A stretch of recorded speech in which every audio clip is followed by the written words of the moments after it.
Hello, everybody, and welcome to today's Tour Pro Talks. It's lovely to have you with us. I'm joined today by Huw Owen. Lovely to have you here. Huw, welcome. Thank you. Good to be here. Huw is the co-founder of TravelLocal, a business which cuts out the traditional middleman, benefiting travellers and local communities as well. So I think Huw's going to have loads of really interesting insights to share about travel and sustainable travel and the future of travel as well. So yeah, going to be an interesting discussion. If you're watching, do feel free to say hi, say where you're from, and also, ask Huw any questions you may have as well. I'm sure he'll be happy to answer them. And I think I maybe forgot to introduce myself with all the excitement. I'm Jenny, and I'm a copywriter and coach for travel and tourism professionals. But anyway, without any further ado, let's get started with the chat. So, Huw, can you tell me a little bit more about TravelLocal and how exactly it benefits the local communities that you work with? Yeah, sure. So, well, first of all, if you haven't heard of the business, what we do is we basically connect a certain kind of traveler directly to tour operators based in the destination itself. If you're in the travel industry, you'll know them as DMCs. We call them local tour operators, LTOs, local tour operators. And we connect the customer directly to them through our web platform. We ensure that we pick the best LTOs, DMCs in the world, and we engender and encourage that interaction. And what we're trying to do is basically get as many travelers as possible booking tailor-made travel directly through these local companies on the ground.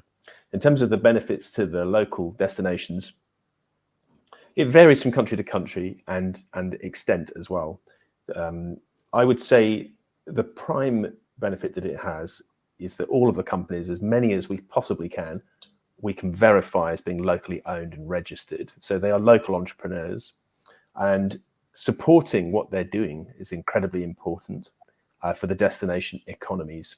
Tourism is a massive employer of people. Something like 1 in 10 people worldwide is employed in some way or other, directly or indirectly, in the tourism sector. And it's very hard to automate. So when you're sending a lot more people through local companies, they are expanding and employing local people who then spend their money in that local economy. So that's the sort of top line summary of why it would benefit a local destination to travel in that way. There are other things that come off the back of it as well, sort of secondary, tertiary benefits to the local community too. Mm-hmm. Gosh, that's a staggering statistic there. You're 1 in 10. I actually didn't know that. It's quite amazing, isn't it? Yeah, it depends which stats you read, but 1 in 10 is often touted by the UN. Right, okay. And Huw, you said that you work with only the best LTOs. What sort of criteria do you use when you're selecting who you want to work with? Yeah, it's a good question. I'd say worldwide, the general principles are they have to be locally owned. We want people who have the hunger to speak to customers directly. The way that the industry was set up, the tailor-made bit of the travel industry was set up maybe 15, 20 years ago, the skill was more about management of tariffs and putting together pricing, etc., for a tour operator based in America or in the UK or Germany or wherever, to then package it all up and sell it to the consumer. And I think partly because of the internet and partly for other trend reasons, what we need to do and what we lean into is trying to turn a DMC into a tour operator, an LTO. It's a slightly different phenomena. And the key difference is that they can sell directly to the consumer. There are some DMCs, LTOs worldwide that do this very naturally. It comes completely naturally to them. They don't need any kind of assistance. We love those kind of companies. But there are quite a lot who have built their whole business on the B2B industry. So they need some help to learn about the B2C environment and to trade effectively in that environment. So that's one of the things that we bring, and one of the things that we look for as well is that hunger to learn that, really. And I mean, how do they then go about learning it? I mean, is there like a, a formal or informal kind of training program you do with them? How Yep. does that work? Yeah, it's all formal. It's onboarding process. There's also an enormous, I'm not sure what term I would use, almost like a sort of academy, where we've got a whole backlog of, or library of incredible sort of training content where you can kind of get to grips with what the BTC environment is like. All of our LTOs, local tour operators, they are sort of split by geography, and they have somebody here at the TravelLocal team that helps to oversee that region and make sure that everybody's got what they need, including regular meetings to discuss progress, things that need to change, things that people are doing well, etc. We also bring to bear statistics to try and help people understand their B2C performance on the platform. That's one of the things that people are often in the dark about. Even very sophisticated, or what seem like very sophisticated travel companies in, say, Europe, there's many of them that don't actually know how or why they're very effective at selling. They just kind of do it. Whereas actually the magic is in learning how and why people are effective and trying to spread that around. Well, it sounds like it's a really enlightening process for these local tour operators. How do you think the process benefits the actual travellers? What's in it for them? Well, just slightly nuance what you just said. So it benefits, we learn too. We learn a lot. Every time we sign up with an LTO, we also learn about their world, the pressures that they're under, the challenges that they face. My background gives me some insight into that already, but we constantly need to refresh our knowledge of that world as well. So it's a two-way process. It's not one way. In terms of benefits to the traveller, well, let me put it a different way to you. Maybe you can infer the benefits from this. So 20 years ago, if you wanted to do a tailor-made tour to somewhere far-flung, let's pick, we're in the UK right now, so let's pick somewhere like India. If you want to go to India, there's a lot of customers 20 years ago who would pick up the phone and contact a British person on the phone who would then tell them all about India and sell them a trip to India. And then the British person who's at the travel company then sends that information over to an Indian company who comes back and says, yeah, the price for that is X. So I wonder if you don't even need it stated, but you can kind of infer the benefit. Look at now. You can come to the TravelLocal website and you can send a request straight to somebody who's based in India. It's not that they've been to India twice for about 2 weeks each and they've done a kind of fam tour. That's all very well, but we're talking about people who have lived in India their entire lives. Some of them have worked in the travel industry for more than 20 years. Incredibly experienced people. The benefits of that local knowledge are evident in the trip. You get a far wider range of interesting things that you can do. We don't sort of shout about this, but you obviously get better pricing as well. And then the delivery on the ground is different. There's more contact with local people. It's less about air-conditioned Lexuses and staring at things through car windows. And it's a little bit more about kind of getting out there and seeing the real destination.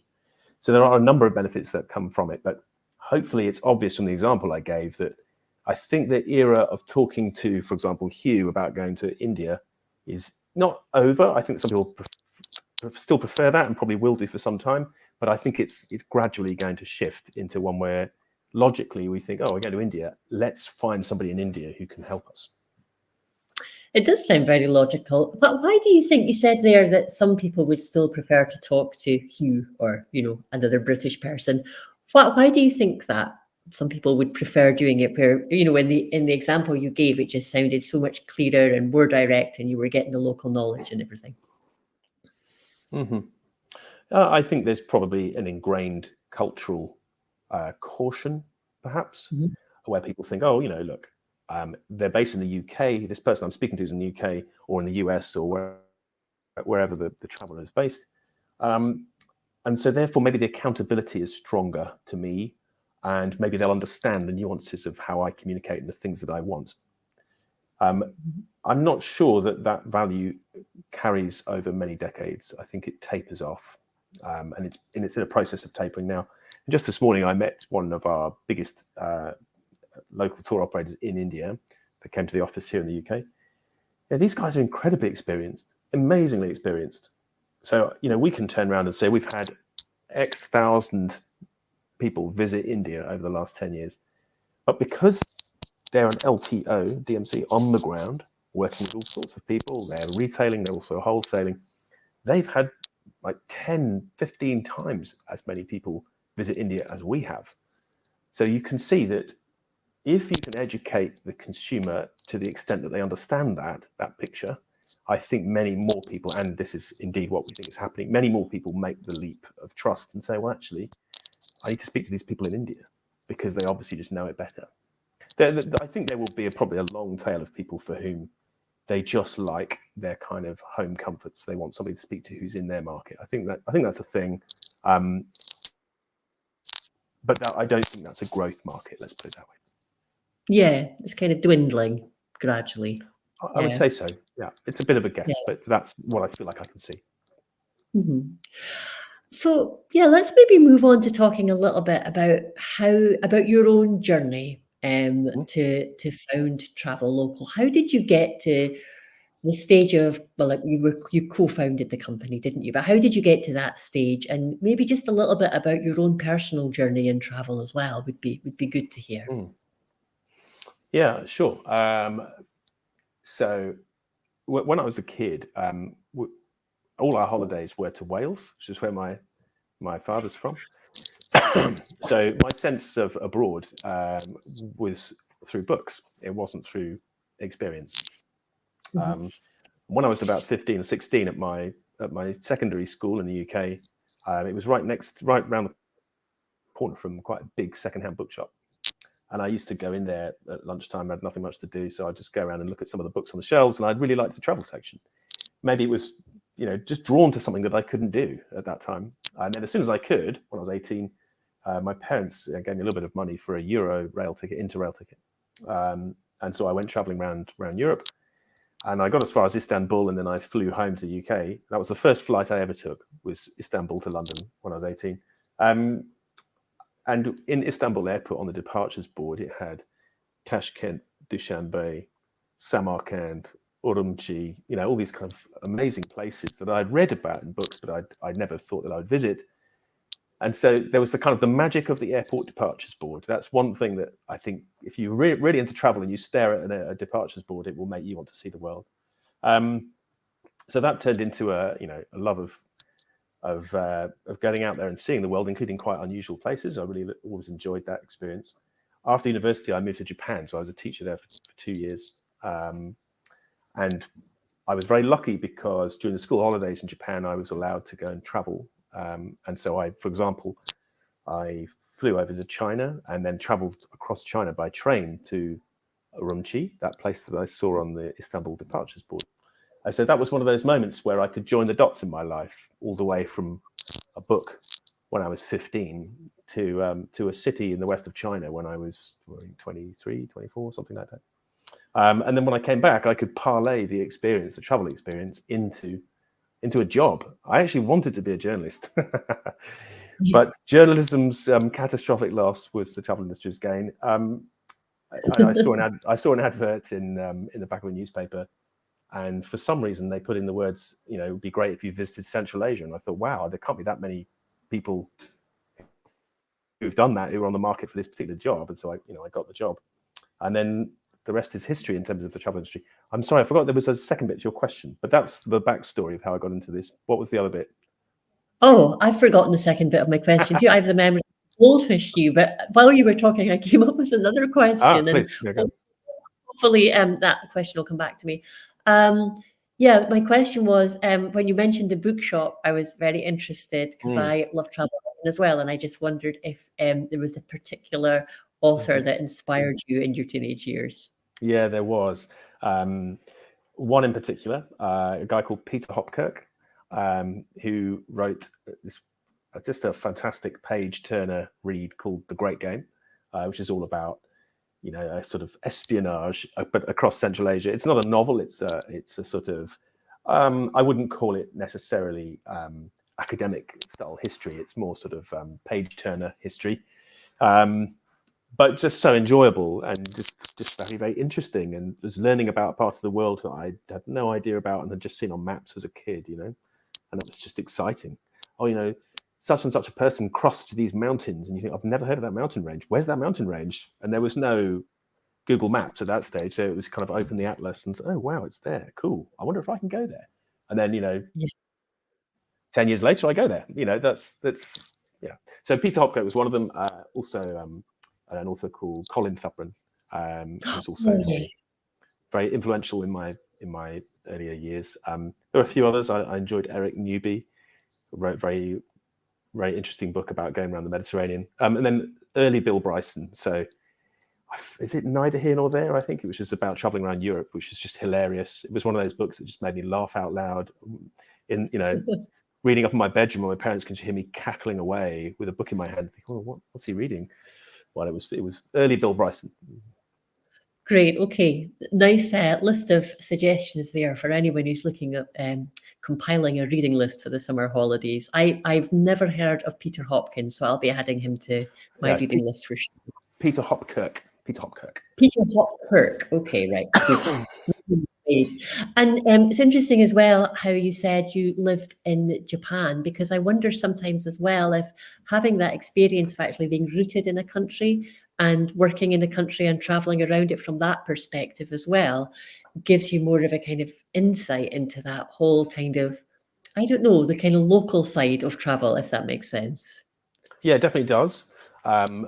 If you compare your backpacking experience, which I think many of us probably have, to the experience that you have within the organized travel industry, there's quite a gulf, actually. It's quite a gulf of difference. There are good reasons why that would be. But yes, it does give you a different perspective. And especially if it's, 2 years is a decent stint of time. I felt like I came to understand Japan pretty well. And there were lots and lots of weird and wonderful places that I went to see in Japan, which never appear in any brochures, which I still find sort of quite fascinating, really, that there's so much of the world still to see, but it definitely gave me that perspective.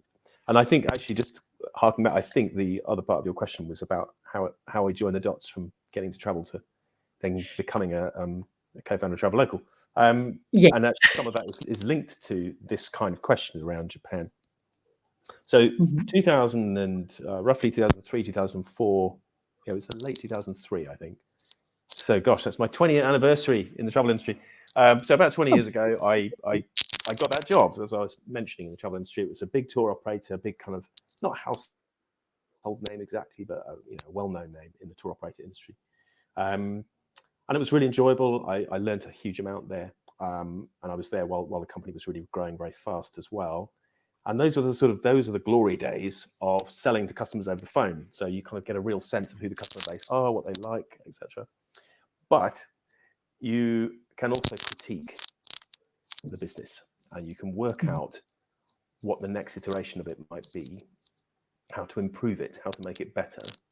And one of the key things that I took away was the effect that I would say a distorting effect, in some specific cases, not distortion, I would call it a mangling effect that the international tourism industry has on local tour companies.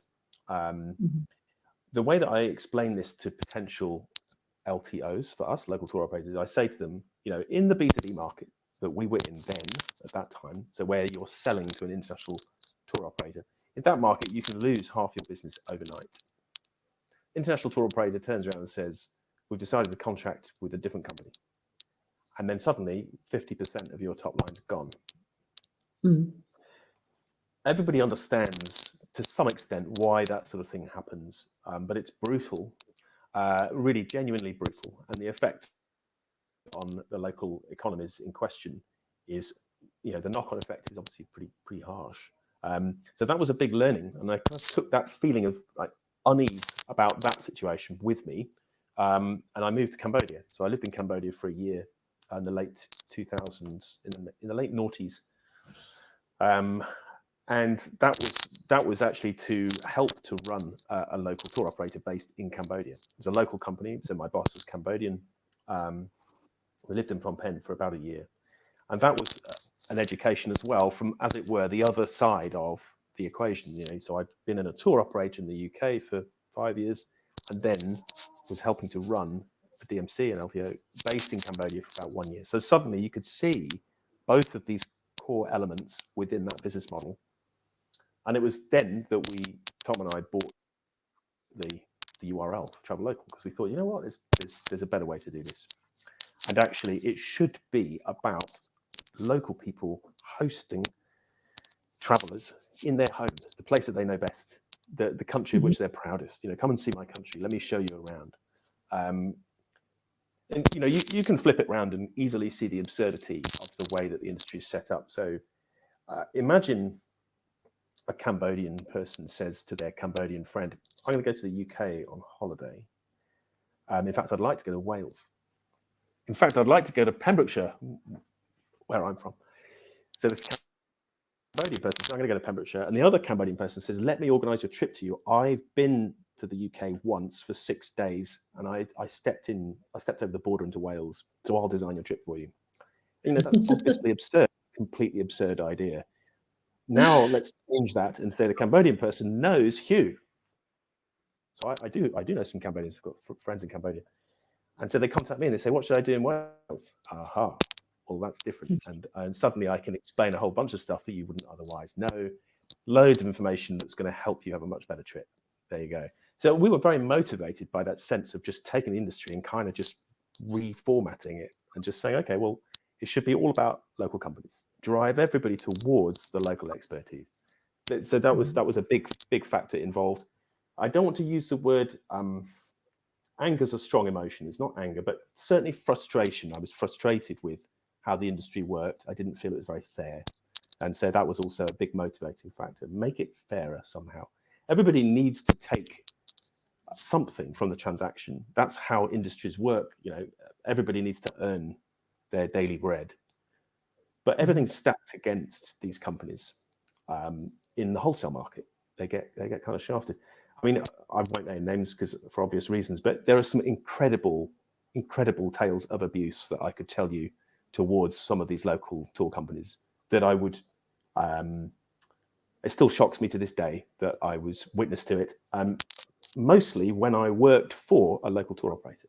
Suddenly you're on the other side of the negotiating table and you're like, oh, wow. So that's what you really think. And I thought, no way would I get involved in that. Wasn't what I was interested in, didn't motivate me, didn't give me any energy. Whereas what I do now does. I mean, we're trying to do the right thing by as many of these local companies as possible, but also we're delivering through the platform a benefit to consumers, to the traveller, that they would not otherwise get. It didn't exist. I mean, 10, 15 years ago, you couldn't really do this. It was basically impossible, and we're trying to make that possible. Yeah, I mean, it really sounds like a win-win all round. Obviously the global pandemic was a huge challenge for everyone across the board in tourism. I mean, what specific challenges did you face during this time? Yeah, look, there are some obvious ones that faced by every business. So you immediately look at costs. You look at how much cash you have, how long the business can sustain itself, etc., with no income, and that's a real challenge. The other thing is there's a hit to morale and confidence. People don't know when it's going to end, and so you have, as a leader, you have to be able to look beyond that and try and keep people bound in by the mission of the business. That this is going to recover at some point, and when it does, that will be our time. Yeah, that's the kind of overall message. But the thing I would emphasize, this wasn't the hardest thing for me as such, but it was the hardest thing to be a witness to during COVID, which is that we had furlough, we had government support, extensive government support. If you spoke to any of the companies with whom we partner worldwide, most of them are in countries where they had absolutely nothing at all, nothing. And some of the measures that they had to take were, extreme, survival mechanisms. That was all they could do, and that was, mortifying to watch. The whole global industry completely shut down, and then you've got an enormous local base of expertise, entrepreneurship, quite inspiring people, and they're suddenly having to slash back everything. It was heartbreaking to watch. So one of the most positive things that's come out of the pandemic is to see just how many of them survived. I mean, it's an incredible survival tale, really. It makes me think of that plant. I've forgotten what it's called. Is it the resurrection plant? And It can go without water for something like 10 years out in the desert. And then the first drop of rain and it goes whoosh, like that. And a lot of these Yeah. local companies were able to do that. They were like that. Pandemic, oh God, in we go. And then the first drop of rain and they start to just do this and out they come. So a tribute to those people who managed to weather that terrible, terrible storm. Absolutely, because I mean, it really did seem at at many points like everything was just going to be lost. It was never going to come back, and Yeah. it just, as you did, it came back so amazingly, and seems to be flourishing now. But on the subject of that, and moving forward onto the next kind of part of our discussion, obviously we've spoken a little bit about travel being, a possible force for good. How do you envisage the future of travel? I mean, are there any specific trends that maybe excite you or that worry you, concern you maybe? I mean, I'm thinking maybe about AI as one kind of possible thing we could talk about. But yeah, over to you really on the future of travel. Yeah, I can give you a perspective of one really, but on the sort of more hopeful, I'm an optimist by nature. So on the more hopeful side of things, I feel like we're right at the tipping point of the bit of the industry that we work in, where to be a local expert and to really, really know your destination and to be able to convey that and sell it as a proposition to consumers on the other side of the world. I think the glory years of being able to do that are coming now. This is the moment. I mean, we've grown, partly through a merger, but we've grown, 9 times over since just before Wow. COVID. Yeah, so that that gives you a sense of it, and it will really it will keep going. I mean, obviously there's bumps along the way and ups and downs, but the growth is definitely there. I think people are very open-minded about accessing that local expertise. I think there's an increasing awareness of the importance of support for local entrepreneurs.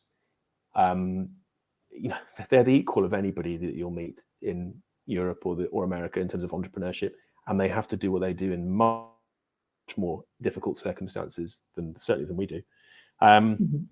So that's on the positive side. I think we're right in the sort of perfect moment really for a model like ours. I wouldn't say necessarily on the negative side, but I think inevitably there's a touch of sort of black cloud pessimism around AI if you're in the travel industry, because uncertainty, I would say, because lots of people don't really know what's going to happen. So I have to say I'm a little bit of an AI skeptic. Let me explain briefly why, but essentially I don't think that the large language models care about truth. They're not interested in truth. They're predictive models based on whatever they can scrape from the internet, etc. And so you have to take everything with a pinch of salt. In the tailor-made travel industry, where people are spending, a lot of money on a holiday, you can't take anything with a pinch of salt. You have to trust what you're receiving. You have to trust that it will be delivered as described. And I cannot yet see a way that trust gap can be bridged. I haven't yet seen any AI that's capable of that. I think there are repetitive tasks that most people wouldn't want to do anyway that can be automated. That's fine. And that's already here. It's been here for some time. I think AI will accelerate it. But I'm a skeptic about the fact or the idea that, say, somebody in our core market, so let's say somebody who's 55 years old and they're like, right, I want to see the world. My kids have left university. I want to go to Namibia. So they go to an AI like ChatGPT and say, give me a Namibia itinerary. And then what they get back is scraped from the internet. And it's kind of statistically, the law of averages suggests that it's not going to be particularly sort of mind-blowing. It's going to be, good, solid itinerary or something. And then am I then going to join the dots and make the leap and say, okay, well, actually, maybe the AI can take me around Namibia? Oh, hopefully just a fire alarm test. Oh, Just a test.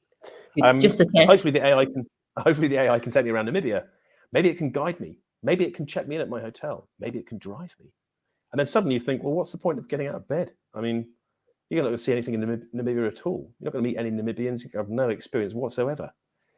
I find, I think the mission behind some of what's happening is misanthropic. It's kind of anti-human. And I basically say, I would encourage anybody to take AI claims, especially right now with a massive dose of salt. There's a lot of huff and puff because it's a big investment climate and people want to puff up their AI credentials to get money. But the reality, the concrete reality of what it's delivering to the travel industry is essentially an efficiency gain. That's what it is. Use AI, become more efficient as a business. You'll run just as good a business as you were before, but it will be more efficient. Your top line will not necessarily improve, but your costs will probably go down. Good for you. If there's something more than that, some spectacular gain that we're all going to get, then let's wait and see. But the people that I talk to, and there's a range of opinions that I get.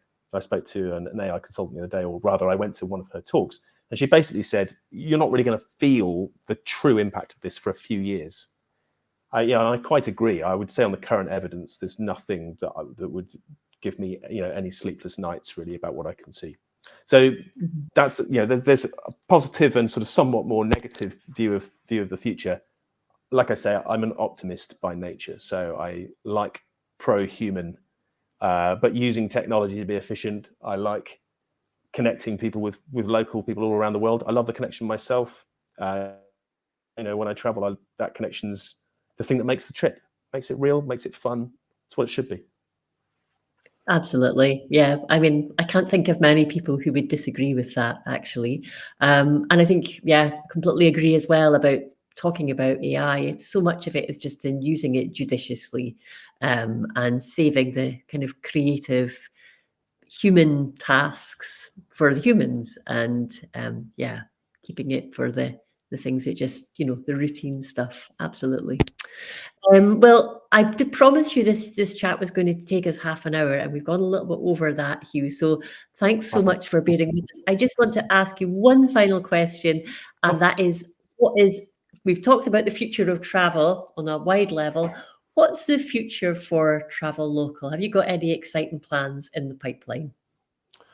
Just growth, really. I mean, we have an international market, so we have customers all over the world, and we have tour operators based all over the world as well. It's a kind of world-to-world marketplace, and like I said earlier, I think this is like the golden period for us. So we're very keen to keep growing, keep pushing, and the message is not sort of a small incremental growth. I think that the concept of using the internet to find a local provider of the thing that you want, that's translatable across many sectors, but within travel, I think that's the big thing that's going to really burst through, I would say, in the next 5 to 10 years, I think. Brilliant. And for people who are interested in following your journey, what's the best place to find you on? What socials are you on? So we're on all the major stuff. I would say that if you're a traveler, then go and check out our Instagram feed. If you are in the industry, then the TravelLocal LinkedIn feed is really good. My colleague Johanna looks after that and does an amazing job, just kind of pumping out interesting company and sort of industry perspectives and news. So that's definitely a good place to do that. Brilliant. Thank you so much, Huw, for it's a fascinating discussion. Really enjoyed talking to you. And for our viewers, I'll be summarising our discussion in Wednesday's newsletter, especially if you want to, I don't know, get any of Huw's reading suggestions, for example. They'll all be in there. So thanks again, Huw, and thanks everybody very much for watching. See you next week. Goodbye. See you.